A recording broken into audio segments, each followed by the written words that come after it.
Hey, it's Tom Pankhurst for JAK. We're going to be checking out some of the Thom Murphy Gibson Custom Shop guitars. So if you're not aware of what the Thom Murphy Lab is, it's essentially a subdivision of Gibson's Custom Shop. It's overseen by a man called Thom Murphy, which you would expect. And he's got a team with him which artificially relics and ages guitars to make them more in line with things you would see from the appropriate time period. That means that they've been looking at things like the way necks age, the way that nitrocellulose cracks and checks, and also the way that guitars are worn in by players. So they've taken a lot of time to make sure that you are getting an authentic experience coming through with that. To that end, Thom Murphy and his team have taken time to replicate some of those classic nitrocellulose finishes that you would have seen in the nice 60s and 70s era. What you're getting from that is a new prototype of nitrocellulose and a new take on it, which is essentially going to age in the way that they want in very little time.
So if we jump into the different sorts of aging with the Thom Murphy Lab, we've got ultralight, which is essentially like a guitar that's been kept in its case for a long time.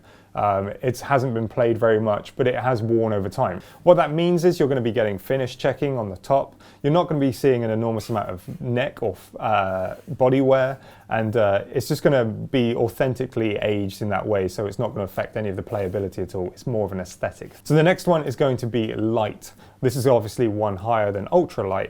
It's going to have a bit more play wear. They've said that it's roughly based on 50 years of playing, so if someone has owned this and taken good care of it, it's got dings, it's got pick scratches, it's got all those things on the body which you would expect alongside those checking features, which just give it just that little bit more vibe. It's probably for someone who wants the experience of picking up a guitar that has that worn-in feel a little bit more than the ultralight, and they want the experience of holding something which has just been used over time, but not beaten up. The next tier is heavy, and this is going to be something that has spent 50 years on the road being used all the time on tours. So it's got loads of wear and tear. It's going to have buckle rash on the back. It's going to have areas of the body where someone has played it that much. It's going to look like someone has abused it for 50 years on the road or in a studio, and that's quite cool. So the last tier is ultra heavy, and as the name suggests, these things have been beaten up pretty extensively. So we're looking at things like extensive buckle rash, we're looking at extensive arm wear on the body, the necks have been broken in, like the lacquer's come off. You're essentially getting something which has been, for lack of a better word, abused for a long time. And that's quite cool, because then you get to experience the way in which these guitars break up with age and wear.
So those were the Gibson Custom Shop Thom Murphy Lab guitars that we currently have in at GAK.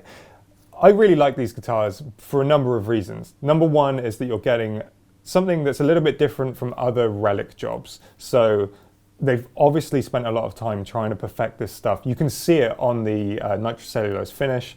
The checking that's gone on is fantastic. It looks great. It looks authentic in comparison to something that you would see from maybe the 60s or 70s. So I think if you are going for a Gibson and you want something that's maybe worn in, it feels better to play maybe than a brand new one because it has been worn in, those fingerboard edges are slightly more rolled. I think this is probably for you. It'd be worth checking out if you are considering a Les Paul or anything from Gibson. As always, if you've enjoyed our video, please leave us a like, subscribe to see more things like this, and we'll see you in the future.